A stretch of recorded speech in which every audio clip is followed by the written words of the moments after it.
Vsak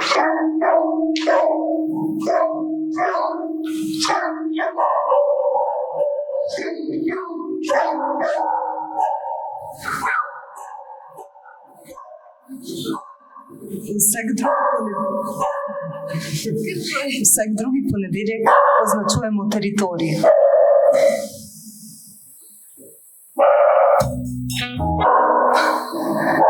Teritorij teatra.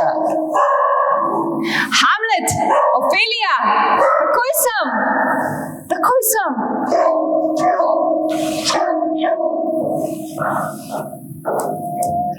Pozdravljeni na zadnjem predavanju seminarja sodobnih scenskih umetnosti z naslovom Ranljivost med ustvarjalnostjo in duševnim zdravjem. Ko govorimo o uprizoritvenih umetnostih, govorimo o kolektivni umetnosti, ki s publiko najbolj komunicira takrat, ko tvori neko simbiozo individualnih znanj, izkušenj in vsebin iz različnih umetniških področij. Zdaj, skupnostna narava kolektivnega dela je tisto, kar uprizoritveno umetnost loči od ostalih. In ravno zaradi tega tudi zahteva bolj poglobljeno, tako pedagoško kot teoretsko in praktično obravnavanje nekih varnih metodologij dela in ustvarjalnega procesa. Osnova za kolektivne ustvarjalne procese je primarno neka psihična stabilnost posameznikov, ki z uravnoteženo mero samozavedanja in spoštovanja drugega tvorijo neko demokratično skupnost, znotraj katere pa so vse osebne meje jasno zastavljene. Ker želimo ostati v polju kolektivnega, kolektivno soustvarjamo tudi oddajo Teritorij teatra, katere avizo ste ravnokar slišali na Radiu Študent. In v bistvu skozi te oddaje, ki so sezonsko koncipirane, raziskujemo neke širše družbene teme znotraj konteksta uprizoritvenih umetnosti in, kot je že Aleš povedal v uvodu, jih ravno zaradi nekih raznolikih znanj in izkušenj, ki jih vsi trije imamo, prepletamo v dialogu med teorijo in prakso.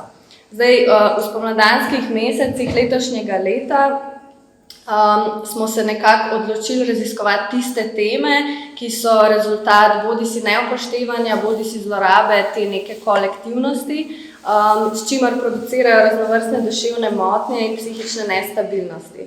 Temu primerno smo potem zasnovali trilogijo radijskih oddaj, ki so se posvečale pogojem in okoliščinam dela in posledično tudi nekim problematičnim odrskim reprezentacijam, ki pa reflektirajo neke tri nevralgične točke nestrpnosti in zlorabe, ki smo jih mi nekako prepoznali kot najbolj pereče, in to tako znotraj družbe kot znotraj gledališča, in to so rasizem, seksizem in psihično zdravje.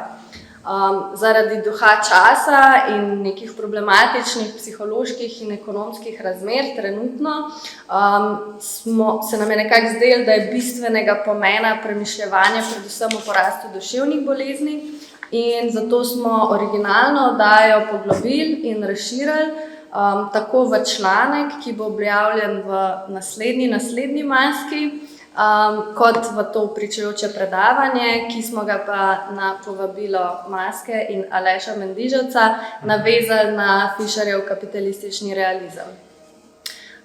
Ker verjamemo v kolektivnost kot strategijo upora proti hierarhičnosti in nekim modelom avtoritete, ki odpirajo prostor za zlorabo, potencialnost vidimo ravno v mapiranju in detektiranju nekih varnih metodologij in dinamik ustvarjalnega dela, ki za tovrstne zlorabe avtoritarnosti iščejo neke nove skupnostne alternative. V aprilsko, se pravi originalno oddajo, smo povabili 3 goste, in sicer psihologinjo Katarino Veselko, igralko Anjo Novak in glasbenika Tomaža Groma, ki so nam s svojimi izjavami in izkušnjami omogočili tako teoretski kot tudi praktični vstop v obravnavo psihične izpostavljenosti in predvsem ranljivosti igralk in igralcev v ustvarjalnih procesih. Nekaj njihovih izjav bomo tudi vključili v današnje predavanje in jih postavili v kontekst Fischerjevega teoretskega aparata.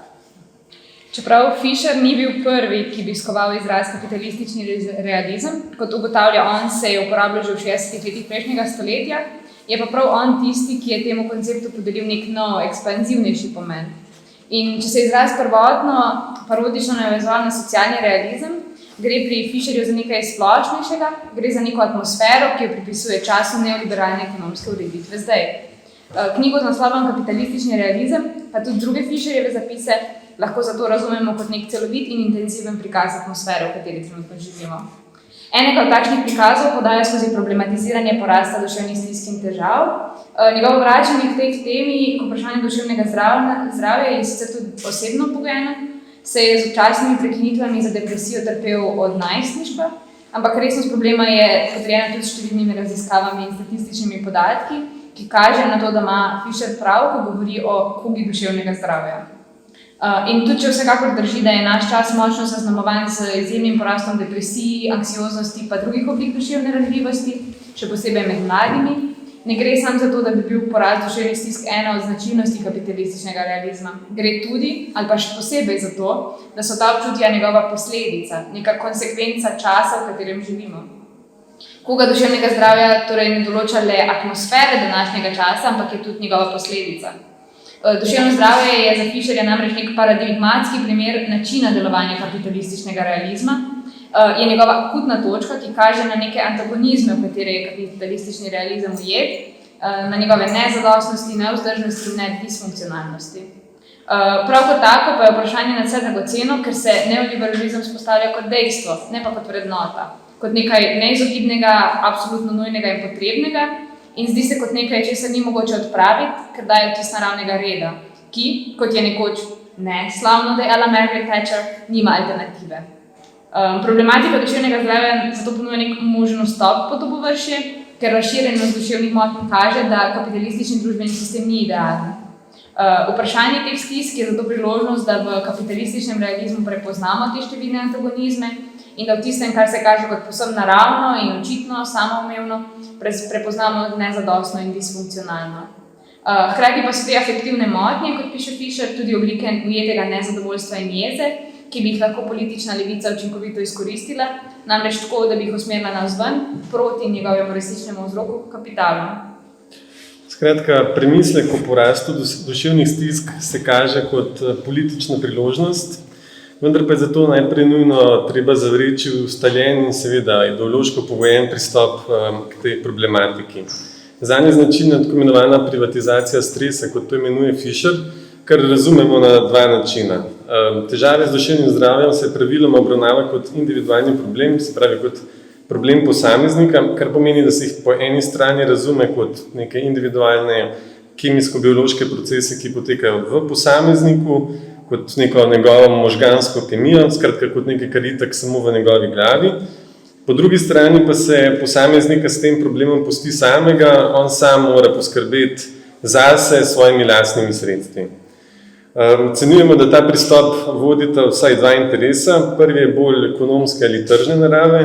Namreč, če se problem duševnega zdravja zreducira na raven individualnih kemijsko-bioloških ali psiholoških težav, se s tem zagotovi izjemno dobičkonosen trg s farmacevtskimi proizvodi, knjigami za samopomoč, terapijami in tako naprej, ki vse obljubljajo ozdravitev teh težav.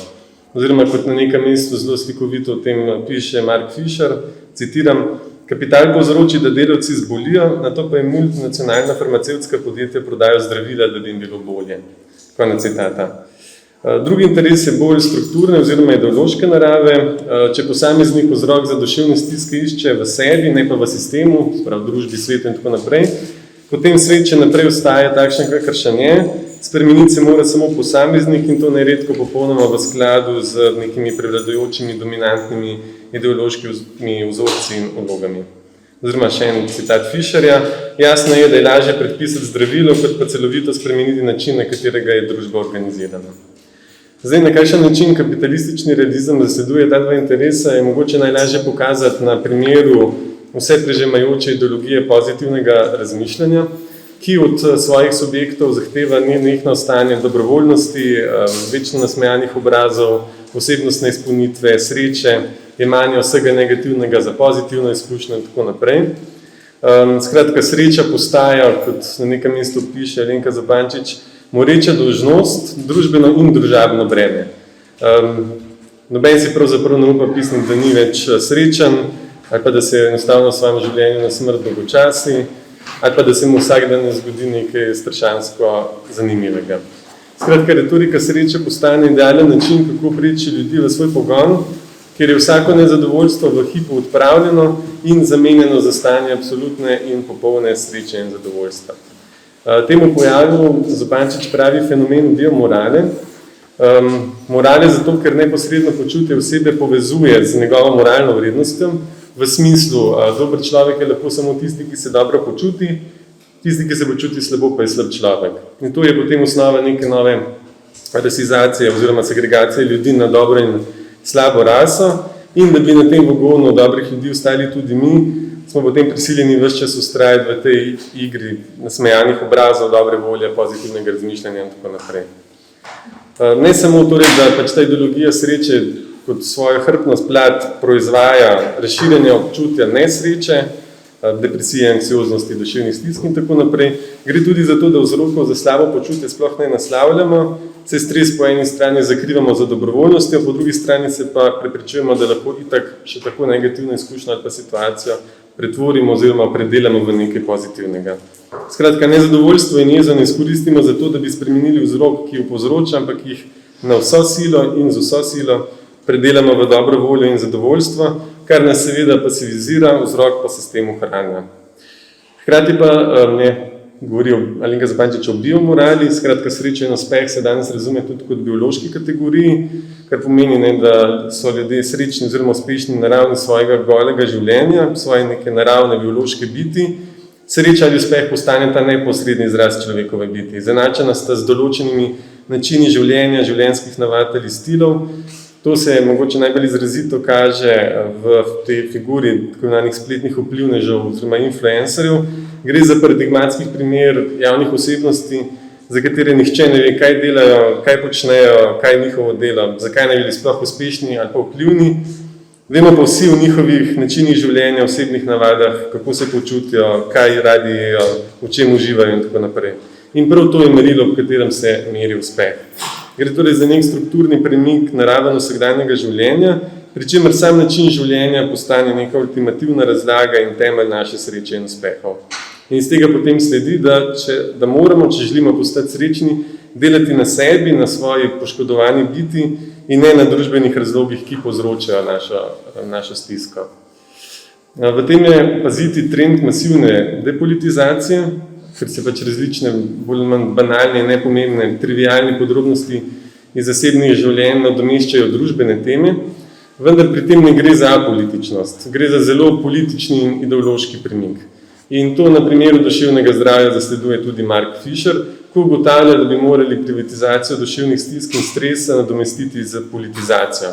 Se pravi, namesto nenehnega delanja na sebi in na svoji biti, bi morali po Fisherjevem mnenju naslavljati družbene vzroke, saj so prav ti, ne pa neka individualna, poškodovana, korumpirana bit, tisti, ki po njegovem prepričanju povzročijo ta masiven porast duševnih stisk. V izkušnjah z duševnimi motnjami, torej Mark Fisher piše, citiram, se stališče v okvirju, ki so neosebni in politični, namesto individualni in psihološki, konec citata. Temu pristopu bi lahko rekli recimo inside-out pristop. Namesto, da bi se zazrli v posameznika, v neke njegove notranje intimne vsebine, Fisher predlaga, da se pogled usmeri ven, v svet, v družbo. Spravi, namesto prevladujočega pristopa, ki vzroke za težave duševnega zdravja išče v posameznikovem notranjem prostoru, si Fisher prizadeva za repolitizacijo tega vprašanja, tako da bi se vzroke iskalo v družbenem, ekonomskem, političnem, ideološkem, pa tudi v zgodovinskem kontekstu. Oziroma še nekoliko drugače, namesto da bi se duševne stiske in nezadovoljstvo individualiziralo, privatiziralo oziroma ponotranjilo, Fisher skuša zanje poiskati zunanje družbene in politične vzroke, to pa strni v tako učinkovito geslo, duševne motnje niso naravna, ampak politična kategorija. Zdaj, političnih vzrokov za to kugo duševnega zdravja, kot ji pravi Fisher, je več, ampak je eden od teh prav gotovo povezan z prevladujočimi oblikami dela. Posebej problematično se zdi prekarnost, ki od posameznika zahteva, da je v stanju nenehne pripravljenosti. Po eni strani mora delavec ves čas prežati za priložnostmi, biti pripravljen na potencialne kratkoročne zaposlitve ali projekte, po drugi strani pa mora biti, ko zaposlitev dobi ves čas na voljo, se odpovedati svojemu zasebnemu življenju in prostemu času, oziroma ju izenačiti s svojim poklicnim življenjem. Delovni čas zato ni več linearen, ampak postane kaotičen, razdobljen čez cel dan, pa tudi čez vikend in dopust. Podobno velja za delovno mesto, to ni več fiksirano na en fizični prostor.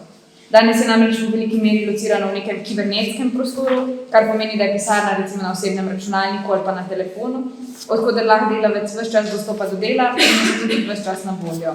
Poleg tega se od njega zahteva tudi fleksibilnost. Če so se delavci včasih lahko usposobili samo za eno stvar, pa pričakovali, da bodo sčasoma se samo povzpeli po hierarhični lestvici, morajo zdaj preskakovati iz vloge v vlogo, pa prehajati iz ustanove v ustanovo. To pomeni, da se morajo ves čas preusposabljati, ker so vezani na ta priložnostna dela ali pa oziroma dela na projektih. To pomeni, da se ta obdobja povečane količine dela, za katera je značilno, da se delavec znajde v nekem položaju, ko mora opraviti več kratkoročnih zaposlitev oziroma projektov naenkrat, izmenjujejo z nekimi obdobji brezposelnosti. Ampak tudi takrat, ko so posamezniki nezaposleni, morajo ves čas dokazovati svojo potencialnost, uprizarjati svojo zaposljivost, biti v stanju neke nenehne pripravljenosti in se izobraževati in tako naprej. Skratka, morajo si organizirati svoj čas tako, kot da so polno zaposleni. V takšni situaciji, v kateri je večina zaposlitev le kratkoročnih, pa zaradi fleksibilnosti in mobilnosti delavci ostajajo ves čas nadomestljivi in zamenljivi, nastopijo pa pogoji permanentne nestabilnosti, zaradi česar posameznik ne more več načrtovati za prihodnost. Hipoteza torej je, da lahko v pomembni meri takšne oblike dela povzročajo stres, stisko in duševno nestabilnost. Ampak v našem kontekstu je zanimivo še nekaj drugega. Nekatere teh glavnih značilnosti postfordističnega dela, kot smo ga do zdaj opisali po Fischerju, denimo fleksibilnost, nestabilnost, simultanost, interdisciplinarnost, mobilnost, izenačevanje dela z življenjem, zbirokratiziranost, projektnost in tako naprej, se danes zdijo tudi glavne značilnosti umetnikovega dela. In Bojana Kunst, ki v knjigi Umetnik na delu pozornost iz umetniškega dela preusmeri na umetnikovo delo, iz estetske ali filozofske refleksije dela na proizvajanje samega dela, tvega z oceno, da je umetnik v sodobni družbi postal prototip fleksibilnega in prekarnega dela in da je kot tak idealen virtuoz sodobnega dela. Še več, v bistvu se zdi, da je umetnik postal idealni delavec sodobnega kapitalizma, kar razumemo na dva načina. Po eni strani umetnik s svojim načinom dela zrcali neke sodobne kapitalistične procese dela, te smo pravkar našteli, po drugi strani pa obratno tudi sodobni delavec v svojih načinih dela vedno bliže temu, kar naj bi pravzaprav počel umetnik. Fischer na primer daje za primer zaposlene v kavarni, od katerih se pričakuje neka kreativnost in samoizražanje. In prav ta ustvarjalnost in fetišizacija kreativnosti se danes zdita v središču sodobne produkcije. Umetniška subjektiviteta je zato pogosto razumljena kot idealna subjektiviteta poznega kapitalizma, kar se na primer kaže v fascinaciji nad umetniškimi četrtmi, značilnimi za večja mesta. Zdi se, kot da umetnik s svojim delom kaže, kako je mogoče živeti svobodno in sproščeno, hkrati pa veliko delati, tako da razlika med delom in življenjem ne šteje več. Ampak po drugi strani lahko te kapitalistične tržne fantazije, v središču katerih stoji prav to umetnikovo delo, ki naj bi bilo domnevno polno užitka, kreativno, zlito z življenjem samim in podobno, paradoksalno povzročijo tudi popolnoma drugačen odziv. Od tod se poraja pogosto odpor tudi proti umetniku in njegovemu delu, ter neke obtožbe o domnevni lenobi, nekoristnosti, parazitstvu in tako naprej. Prav nasprotno je v bistvu sodobni umetnik v resnici zavezan k neprestanji aktivnosti in udejanjanju lastne potencialnosti. Bojana Kunst piše, citiram, umetnik predvsem in vedno le dela. Tudi umetnik je len le toliko, da lahko dela bolje. Značilnosti njegovega dela stojijo v središču nekega novega duha kapitalizma, zaradi česar bi lahko umetnik bil, če rečemo nekoliko cinično, celo vzor, kako delati in izkoriščati delovno silo. Kar nas bo v nadaljevanju zanimalo, pa je sledeče. Če drži, da je umetnik danes v marsičem idealni delavec sodobnega kapitalizma, potem se sprašujemo, ali bi lahko po Fischerjevem zgledu trdili, da se domnevne težave z duševnim zdravjem pojavljajo prav zaradi oblik, načinov in pogojev njegovega dela, ne pa zaradi same narave tega dela. In če ja, kako se to kaže? Pri tem se bomo osredotočili predvsem na vprašanje gledališke igre. Zanjo namreč velja, da se morebitne duševne stiske hitro poveže z naravo tega dela, češ igralci delajo s svojimi intimnimi, čustvenimi in psihičnimi vsebinami, kar se že vnaprej razume kot nadvse tvegan posel. Po Fischerjevem zgledu bomo pa poskušali preveriti, ali ni problem res v naravi, ali je problem res v naravi igralskega dela, ampak v bistvu bolj leži v oblikah in načinih dela ter v delovnih odnosih in družbeni moči, ki se v teh odnosih odraža.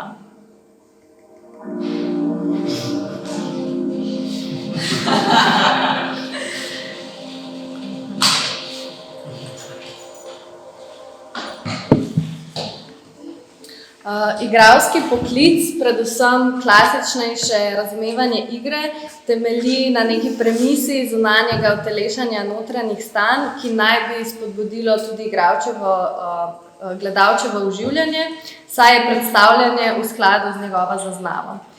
Nekatere sodobne igralske tehnike skušajo igralca z različnimi strategijami izuriti in pripraviti na to, da se lahko v nekem dotičnem zaželenem trenutku pripravi do ustreznega, aktivnega, čustvenega razpoloženja, ki bo nato utelešeno na odru.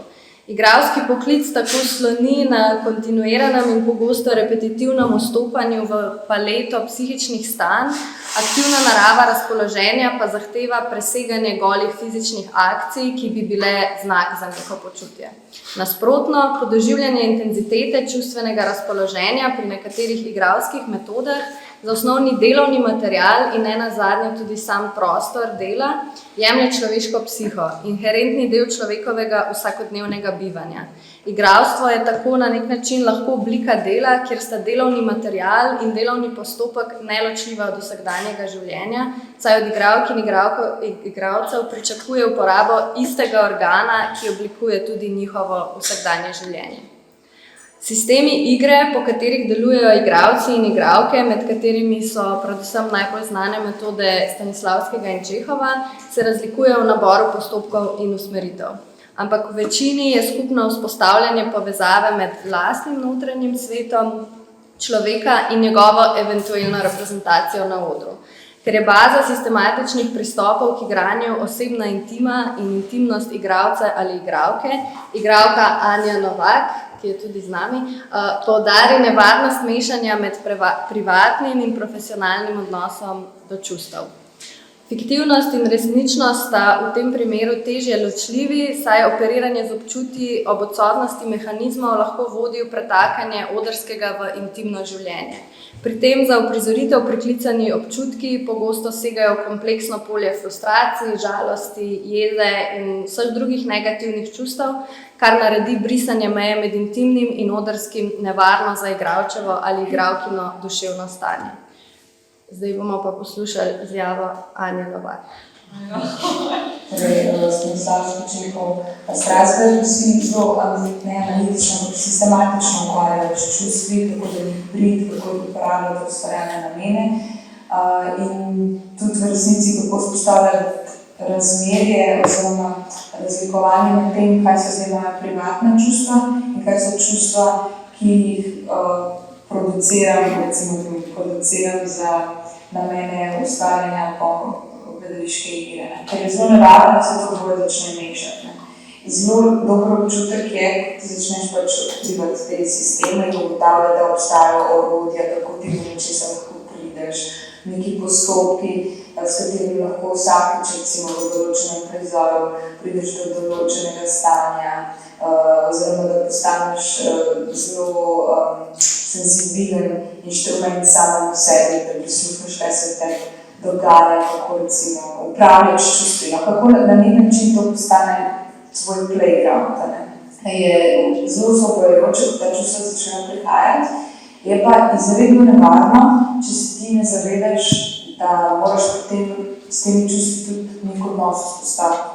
Naš profesor Janežič je vedno poudarjal, recimo, ko so me neko vajo čustvo vezane na nek lik, oziroma nek lik je čustvoval, je potem po koncu vsake vaje, lahko smo delali tudi s principi psihodrame, torej postavljanje vloge in ustvarjanje tega fiktivnega sveta in fiktivnega čustvovanja. In smo imeli prav konkretno fizično nalogo v resnici izstopiti iz tega lika ven, torej se predstaviti na drugo mesto. Torej, Tako je emocionalno stanje psihične ranljivosti v bistvu osnovni pogoj umetniškega dela in kot opozori že Anja Novak, ima ta ranljivost in senzibilnost tudi neko nevarnejšo plat. Po eni strani se lahko fiktivna čustva, ki so vzbujena z namenom oblikovanja vloge, hitro prelijejo v neko vsakdanjost, realnost in lahko destabilizirajo duševno zdravje. Za pravilno spopadanje z duševnim zdravjem se nam zato zdi ključno že obdobje študija, ki je posvečeno odkrivanju raznovrstnih igralskih metod. Na Akademiji za gledališče se igralca oziroma igralko pripravlja na vstop v profesionalni svet in bi se ga zato moralo opremiti z vsemi potrebnimi znanji in izkušnjami za uspešno in varno upravljanje tega dela. Po prepričanju Anje Novak bi se moralo kot del izobraževanja študente in študentke igre poleg različnih igralskih metod učiti tudi pravila in postopke varnosti pri delu ter predvsem ločevanja in vzpostavljanja pravega odnosa do svojih čustev. Kot meni, bi morala biti higiena duševnega zdravja kot osnova za zdrav in produktiven odnos do lastnega dela zagotovljena že v študijskem kurikulumu, pri tem pa bi lahko pomagala tudi strokovna oseba z tega področja. Ne le torej, da profesorji igralce naučijo izstopati iz vlog, Anja Novak poudarja, da bi moral biti na akademiji prisoten tudi nek strokovnjak, do katerega bi lahko študentje pristopali takrat, kadar bi se znašli v težavah in predvsem v duševnih stiskah. Skrb za duševno zdravje bi namreč morala postati sestavni del igralskega dela, podobno kot je recimo rehabilitacija integrirana v delovni tempo profesionalnih športnikov. Po drugi strani pa je ta ideja ranljivosti in zabrisane meje med fiktivnim in zasebnim čustvenim svetom ter posledično tudi med profesionalnim in privatnim življenjem lahko škodljiva tudi zaradi njene družbene romantizacije. Že z historične perspektive lahko opažamo tendence po idealiziranju in predvsem slavljenju trpečih umetnikov. Ta ideal je s pogledom iz sodobnosti škodljiv že zaradi svoje družbene nesenzibilnosti, saj je šlo večinoma za umetnike moškega spola, ki so posedovali dovolj družbene moči, da so bila njihova trpljenja minorne narave, na primer neuslišana ljubezen. Vkolikor pa je šlo za gmotni primanjkljaj in družbeno zapostavljenost, pa je idealizacija za nazaj še toliko bolj škodljiva, saj perpetuira prepričanja, da za ustvarjanje vrhunske umetnosti ni potrebno dostojno življenje. A tudi pretirana romantizacija intimnega trpljenja za vlogo potiska igralce in igralke v za njihovo duševno zdravje nezavidljiv in škodljiv položaj. Zdaj pa še izjava psihologinje Katarine Veselko.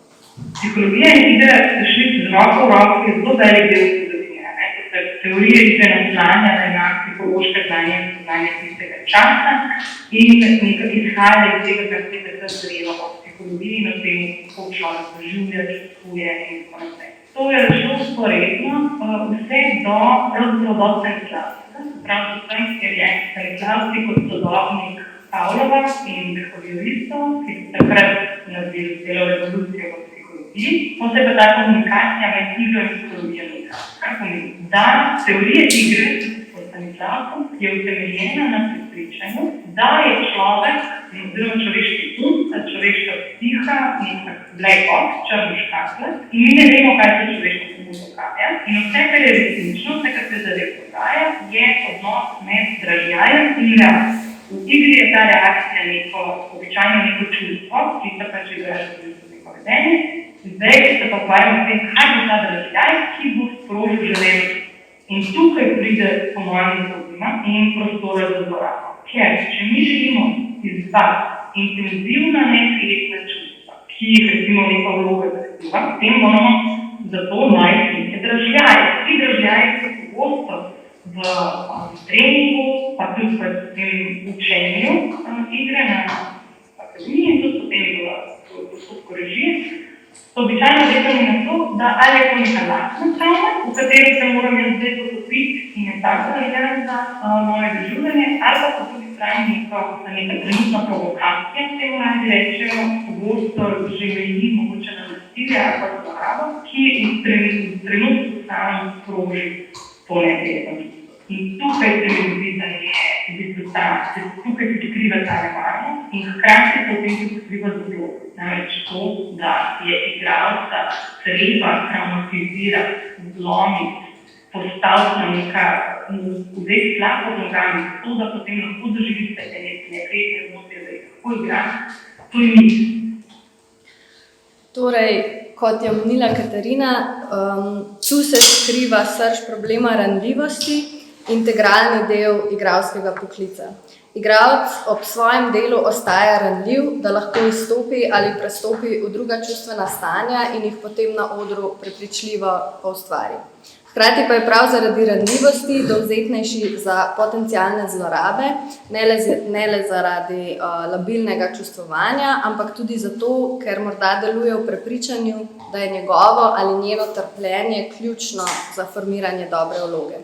Torej, ni le sama uporaba čustev tista, ki je nevarna, temveč gre za sistemska in ideološka prepričanja o tem, kako se do njih dokopati in koliko truda oziroma trpljenja naj bi bilo potrebno za dobro vlogo. Čeprav je način dela s čustvi tisti, ki predstavlja problematično plat igralskega poklica, pa ne gre za delo inherentno karakteristiko. Ustvarjalnost namreč lahko postane strategija zlorabe ustvarjalčeve psihe in emotivnega sveta za realizacijo in produkcijo romantiziranega umetniškega izraza takrat, kadar metodologije in pristopi do dela niso varni.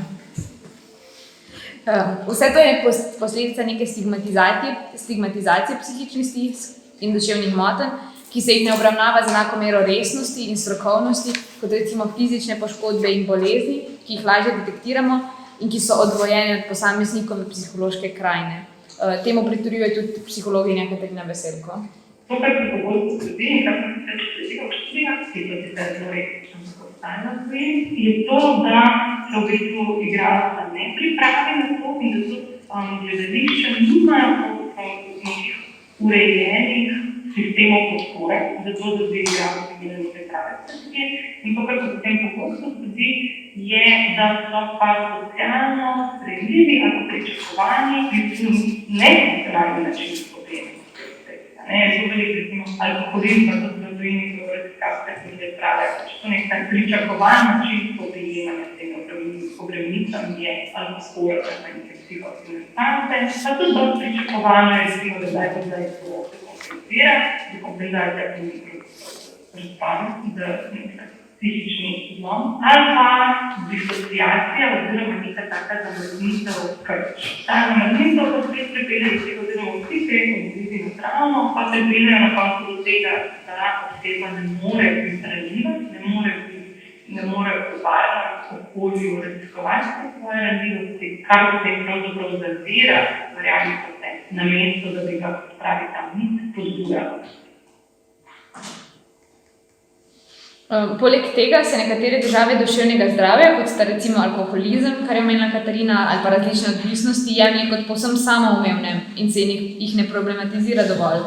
Neke govorice in informacije, ki ponavadi krožijo v neformalnih in neuradnih pogovorih, nam pogosto razkrivajo nek pereč, dolgotrajen in trdovraten problem z omenjenima boleznima, ampak se ju razen ob nekih osamljenih incidentih, naprimer na zadnji intervju na radio RTV SLO z Borisom Kovalom, kjer ta recimo eksplicitno pripoveduje o odvisnosti igralca Gašperja Tiča, javno in sistemsko skoraj nikoli ne naslovi kot tako imenovano poklicno bolezen igralskega poklica. In če tudi ni možno natančno identificirati vseh povodov za njun razvoj, smo danes že omenili, da pri tem velik faktor igrajo same metodologije dela. Te prav zaradi prevladujočega prepričanja o individualni odgovornosti posameznika, torej v tem primeru igralca, v veliki meri ne posvečajo dovolj ali sploh kaj pozornosti na to, kako bi lahko nek določen proces škodoval duševnemu zdravju igralca ali igralke. Vse poteka po že ustaljenih vzorcih, kjer je problem prav samoumevnost teh obstoječih načinov dela, ki se redko znajdejo po nekim sistematičnim drobnogledom, ki bi stopil dlje od nekega šepetanja, opravljanja ali pač neformalnega pogovarjanja. Zdaj, nek večplastni pogled na ta problem sugerira tudi njegovo povezanost z razporeditvijo moči v gledališkem ekosistemu. Igralci, kljub neki svoji javni in medijsko prepoznavnosti ter cenjenosti navzven, so v kontekstu predstave velikokrat podrejeni režiserju in njegovi ideji. Če gre za uveljavljenega in umetniškega priznanega režiserja, ki s svojimi predstavami, torej produkti nekega umetniškega procesa, že dolgo žanje uspehe ali pa je angažiran zaradi svojega kultnega statusa, pomeni, da se teže dvomi ali prevprašuje varnosti njegove metode dela. Že Fisher opozarja, da je družbena moč recimo pomemben vzrok za depresijo. In razlike v družbeni moči režiserja in igralca, kaj šele recimo pri drugih sodelavcih v gledališču, o katerih danes recimo ne govorimo toliko, bomo pa recimo v letošnji sezoni oddaje, vodijo v neko škodovanje igralcev na račun predstave, sočasno pa ovirajo tudi pritožbe in regulacije takšnih procesov. To lahko podobno vidimo tudi pri trenutnem razkrivanju in ukvarjanju s spolnim nadlegovanjem v gledališču. Namesto nekega prelaganja odgovornosti na posameznika, v tem primeru igralca, ki naj ne bi bil dovolj odporen, žilav ali pa stabilen za delo, ki ga upravlja in za izbrane nevarne umetniške postopke, bi se mogel v tem primeru sam naučiti premagati svojo ranljivost, je treba prav ob delu z njim jasno postaviti neke meje in varovalne mehanizme. Ne samo, da je to ključno iz čisto formalnega vidika delovnega razmerja in dela kot takega, temveč je izjemno pomembno tudi za ohranjanje igralske kondicije in varovanja duševnega zdravja. O tem Katarina Veselko. Zdaj je ta neka moda razdaljanja v gledališču, saj sem tako občutek, da je zelo veliko dela, zelo velike avtorskega, z lastnim timom, z nekimi lastnimi notranjimi, kjer je zelo pomembno ohranjati meje te time. Namreč ranljivost pred meja, če ranljivost ni omejena, ni več ranljivost. Je to, ne vem, psihični zlom, je to neko preplavljanje, to mogoče neko razkazovanje, ampak to ni več zanimivo, to ni več tisto, kar je umetniško zanimivo, tudi za gledalce. Je za gledalce potem postavljamo neko pozicijo voajerja in gledališče v pozicijo realičava, kako mislim, da zgublja. In je postavljanje teh meja nujno z dveh vidikov. Eno, zaradi umetniškega procesa kot takega, zato da realci in gledalci vemo, da je to umetniški proces in ne psihični izbruh osebe, ampak je umetniški proces in da je to, kar mi gledamo, lik in ne igralo. Drug razlog, zakaj se potem je pomembna, je pa krpa. To, da ima oseba, da ima pravico postavljati meje svoje motive. To, da postavi mejo ne bo imelo danja, tudi končno v ekonomskih posledic, da če jaz rečem, za me je to preveč, jaz pa ne želim na ta način delati, pa ne želim takšnega posega v svojo intimo, da ima oseba ozaveščena, da temu lahko reče ne in da se zaveda tega, da ima pravico, da te meje postavlja in da na ta način pregledati.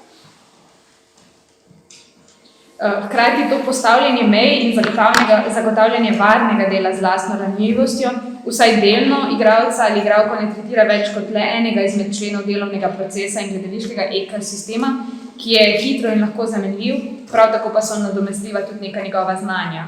Nasprotno, zagotavljanje varnih procesov pomeni pripoznavanje prepojenosti gledališča z istimi logikami kapitalizma, ki delujejo na vseh področjih človeškega delovanja in ki smo jih omenjali že prej, kar je ena tipičnih značilnosti poznega neoliberalnega kapitalizma, v katerem živimo.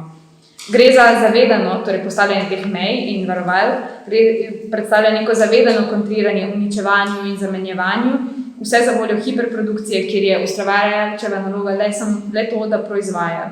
Sistematizirana skrb za duševno zdravje pa igralce in igralke vsaj delno zaščiti pred to logiko. Nikoli jih pa popolnoma ne more že zaradi danes premalo reflektirane hiperprodukcije predstav in pa omili neko brutalno individualizacijo duševnega zdravja in odgovornosti zanj. Rečeno je že bilo, da je brisanje ločnic med poklicnim in zasebnim življenjem nevarno za duševno zdravje, kadar se s tem zabriše tudi ločnica med profesionalnim in privatnim odnosom do čustev.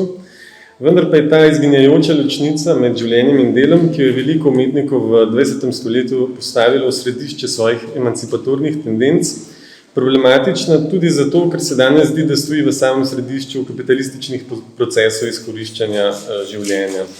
Že sam delovnik v umetniških poklicih otežuje jasne meje med profesionalnim in zasebnim življenjem, saj se na 2 termina dnevno razdeljene vaje raztegnejo ponavadi čez cel dan in razen popoldanske pavze ne omogočajo popolnega odklopa od dela, kot naj bi ga za druge zaposlene predstavljal konec delovnika recimo ob 4 ali pa ob 5. Vendar pa, če imajo umetniki in umetnice zaposlene v javnih institucijah vsaj zakonsko urejeno število ur in dni dodeljenega dopusta, pa tisti na svobodi, torej samozaposleni, spadajo pač v to skupino prekarnih delavcev, o katerih govorimo. In to Bojana Kunst mogoče najbolj ponazarja na primeru nekega filma nemške feministične umetnice Helke Zander iz 70-ih let z naslovom Vsestransko reducirana osebnost, ki prikazuje vsakdanje življenje umetnice Ede. Eda je v tem filmu feministka in neodvisna ženska, ki se je zavestno odločila za samostojno organizacijo lastnega dela in življenja. Zato čez dan dela kot umetnica in aktivistka, hkrati skrbi za otroka in gospodinjstvo, ponoči fotografira za nek komercialni berlinski časopis in razvija fotografije, hkrati je tudi članica umetniškega kolektiva, ki pripravlja neko razstavo in tako naprej. Skratka, film prikazuje hektični vsak dan, vidno izčrpane in neprestavno aktivne protagonistke, ki se premika od ene delovne naloge do druge, od enega političnega in osebnega angažmaja do drugega. Skratka, na tem primeru lahko vidimo, kako hitro se ta nek emancipatorni ideal sprevrže v svoje nasprotje.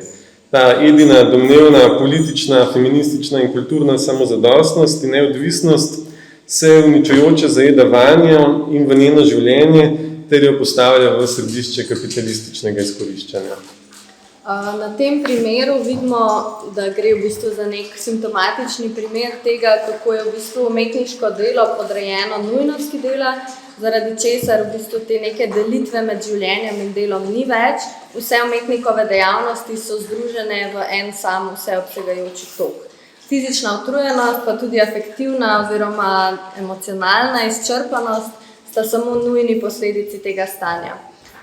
Ampak je primer zanimiv tudi zaradi tega, ker kaže, kako je v bistvu neka pozicija avtonomnosti in samozadostnosti danes, saj v umetnosti, preprežena z družbenimi protislovji in kako hitro se lahko v bistvu obrne v neko svoje nasprotje. Tipičen primer tega je recimo situacija na slovenski tako imenovani neodvisni sceni, ker tudi za umetnike na neodvisni sceni namreč velja, da so v bistvu še kako odvisni. Odvisni so od projektnih del, od referenc, ki jih imajo, s katerimi lahko razpolagajo na razpisih, pa seveda v pomembni meri so odvisni od razpisov, ki jim včasih tudi na ne povsem jasen način dodelijo ali ne ta sredstva. Umetniška svoboda pogosto vodi v bistvu neko vsakodnevno odvisnost od številnih nalog in projektov. Umetniki so zato danes neprestano vpleteni v projekte, iz enega prehajajo v drugega, zelo pogosto pa jih opravljajo celo več naenkrat. Njihovo delo torej obstaja skozi neskončno nizanje projektov, tako da projekt v bistvu postane nek ultimativni horizont ustvarjanja. Vedno znova je treba začeti znova, ko se konča en projekt, se začne že novi in medtem, ko se finalizira tisto, kar je obljubljeno v sedanjosti, se že dogovarja za delo v prihodnosti. Bojana Kunst opozarja, da se v tem načinu dela zgodi nekaj paradoksalnega, časa v sedanjosti pravzaprav zmanjka, neprestano ga primanjkuje, nimamo ga ali smo pa ves čas v zaostanku. Za sedanjost se zdi, kot da ne traja, ampak da jo določa znana paradigma nimam časa. V tem se kaže, da produkcijski model zahteva, da se v bistvu v delo vključuje vsa področja posameznikovega življenja, med njegovo profesionalno in osebno investicijo ni več nobene meje, ker po eni strani pomeni, da številni umetniki v projektu ne le delajo, temveč se tudi življenjsko in osebnostno samorealizirajo, po drugi strani pa, da pogosto delajo kot samotarji, pripravljajo projekt za projektom in so kot taki izolirani od skupnostne prakse vsakdanjega socialnega življenja. Simptom te izolacije je prav občutek pomanjkanja časa, pač ni več časa zase, za druge, zaradi česar pa potem prihaja do izgorelosti, stresa in tudi duševnih motenj in bolezni. Ena od pomembnih značilnosti projektnega dela je, da jih v bistvu ureja cela gora evalvacijskih in organizacijskih postopkov, to se pravi raznoterih birokratskih nalog, ki so namenjene celoviti informaciji o namenu, ciljih, rezultatu in poslanstvu dela, pa tudi oceni njegove uspešnosti. Bojana Kunc poudarja, da se zaradi pretirane zbirokratiziranosti tisti, ki delajo na projektih, v bistvu ne počutijo več kot avtorji, pač pa le kot agenti, ki morajo neprestano odgovarjati in korespondirati s sistemi moči in evalvacij. Nova birokracija namreč ne prevzame oblike specifične zamejene funkcije, ki bi jo opravljali samo določeni delavci, temveč, kot poudarja tudi Fišer, vdre na vsa področja, zaradi česar delavci postanejo nadzorniki samim sebi in prisiljeni so, da ocenjujejo svojo lastno uspešnost. Toda pri tem sploh ne gre za neko dejansko primerjavo uspešnosti in rezultatov, ampak v bistvu zgolj za neko primerjavo med prikazano reprezentacijo te uspešnosti in dejanskimi rezultati. Neizogibno namreč pride do tega, da delo postane namenjeno le še generiranju in prirejanju reprezentacij, ne pa dejanskim formalnim ciljem dela, zaradi česar birokratski cilji postanejo sami sebi namen. Avtorsko delo na projektu je tako obremenjeno z izpopolnjevanjem birokratskih nalog, ki pa se kljub neki siloviti in vsesplošni investiciji vanje in v projekt zdijo nepotrebne, kar le še dodatno jemlje čas in stopnjuje ta občutek izčrpanosti. Poleg tega administrativnega dela pa izpolnjevanja birokratskih nalog se umetnike, predvsem samozaposlene v kulturi, obremeni tudi z drugimi obveznostmi, ki mu niso sistemsko zagotovljene. Umetnik je recimo zdaj sam svoj računovodja, menedžer in producent, sočasno se mora pa trajno vzdrževati in izpopolnjevati v svojem poklicu. Samozaposleni v kulturi občutijo prav vse plati tega stresa, saj poleg izdajanja računov in izpolnjevanja davčnih obveznosti njihovo profesionalno življenje najbolj zaznamujeta prav samoproduciranje in samomenedžeriranje. Da bi lahko delali, se morajo pogosto aktivno promovirati, pa iskati priložnosti za delo, bodi si z nekimi prijavami na razpise, bodi si z manj strukturiranim in neformalnim mreženjem. Tako morajo biti vedno fleksibilni, neprestano razpoložljivi, ker jih nestalnost njihovega dela sili v iskanje vsake in kontinuirane priložnosti za delo. Ampak ironično pa žalostno hkrati, kot Fišer navaja, stalna razpoložljivost ne prepreči delavčeve zamenljivosti za drugega delavca. Tudi v umetnosti, kjer sicer še vedno biva neka ideja, da je umetniško delo nekaj unikatnega, cenjenega in nereproducljivega, je trg delovne sile še vedno veliko večji od finančne podpore, kar pravzaprav devalvira to umetniško delo in umetniškega delavca prav tako spreminja v zamenljiv člen. S Tomažem Gromom, z umetnikom Tomažem Gromom smo se pogovarjali o prekarnosti v kontekstu umetniškega ustvarjanja, ki ga on naslavlja recimo z dveh vidikov. Prvi vidik je osnovna problematika negotovosti, drugi vidik pa je tudi pomanjkanje varnosti, tako v nekem ekonomskem, pa tudi v recimo zdravstvenem smislu. Predvsem izpostavlja problematiko bolniške odsotnosti in zdravstvenih dodatkov, ki samozaposlenemu umetniku praktično onemogočajo prostor in čas za nek počitek, za zdravljenje bolezni, kar se najbolj markantno izrisuje ravno pri vprašanjih psihičnih stisk in duševnih motenj. Grom izpostavlja, da je umetnik, ki je recimo zaposlen v instituciji, vpet tako v administrativno rutino kot v neko socialno infrastrukturo, ki vsaj sistemsko lahko detektira in omogoča prostor in čas za neko potencialno zdravljenje. Nasprotno pa so tisti, ki so recimo samozaposleni v kulturi, odgovorni za vse, za sebe in jih pri tem ne ščiti nihče, niti sistem, ki bi jim lahko recimo omogočil privilegij zdravljenja. Pač prav zdravljenje je namreč čisto, kar postaja privilegij, hkrati pa Grom izpostavi še eno drugo plat prekarnosti, ki vodi v deloholizem. Torej, na svojem osebnem primeru opisuje, kako preko prekarnega deloholizma, zatekanja iz enega projekta v drugega, tudi sam sebi pomaga, ter orisuje, kako ravno to pomanjkanje sistemskega prostora za obravnavo psihičnih stisk posameznika prisili, da se z delom, torej v njegovem primeru z umetnostjo, zamoti. In vse to producira neko obliko zdravljenja, ampak hkrati pelje tudi v druge oblike prekarnih pasti. Ki vodijo vse do izčrpanosti in pregorelosti, ki sta recimo dva glavna simptoma prekarne družbe. Še zaključna misel, ki jo povzame Katarina Veselko. Če ni ekonomske varnosti, tudi ni psihološke varnosti. Če ni psihološke varnosti, ni ranljivosti, če ni ranljivosti, ni ustvarjalnosti. Bodo tudi ta trenutni sistem in podobnjaštvo in prekarno delo škodljivo vpliva na umetniško vrednost, ki se sposobna gledališča ustvarjati in producirati? Skupni imenovalec vseh umetniških poklicev, kot je naprimer dramska igra ali pa kakršnokoli drugo avtorsko ustvarjanje znotraj prizoritvenih umetnosti ali pa umetnosti na splošno, je torej nek neizbežen preplet posameznikovega vsakdanjega delovanja ter njegovega umetniškega ustvarjanja. Ko ta dva nista strogo ločena in zamejena, torej v primeru, kadar metodologije in pristopi do dela niso varni, ustvarjalnost postane strategija zlorabe ustvarjalčeve psihe in emotivnega sveta za realizacijo in produkcijo nekega romantiziranega umetniškega izraza. Vse to je posledica stigmatizacije psihičnih stisk in duševnih motenj, ki se jih ne obravnava z enako mero resnosti in strokovnosti, kot recimo fizične poškodbe in bolezni, ki so lažje detektirane in odvojene od posameznikove psihološke krajine. Krivdo lahko deloma pripišemo kapitalističnemu pogledu na umetnost kot na nek neenakovreden poklic, ki mu ne pripadajo delavske in socialne pravice, deloma pa s tem povezani prekarnosti, ki posamezne ustvarjalce, še posebej samozaposlene, sili v individualizacijo in oddaljitev od primarne narave uprizoritvene umetnosti, ki je kolektivnost.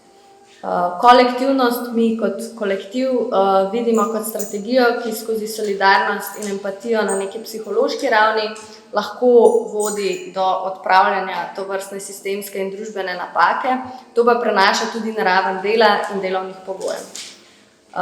S tem predavanjem o ideji kolektivne strategije se podpisujemo kot kolektiv.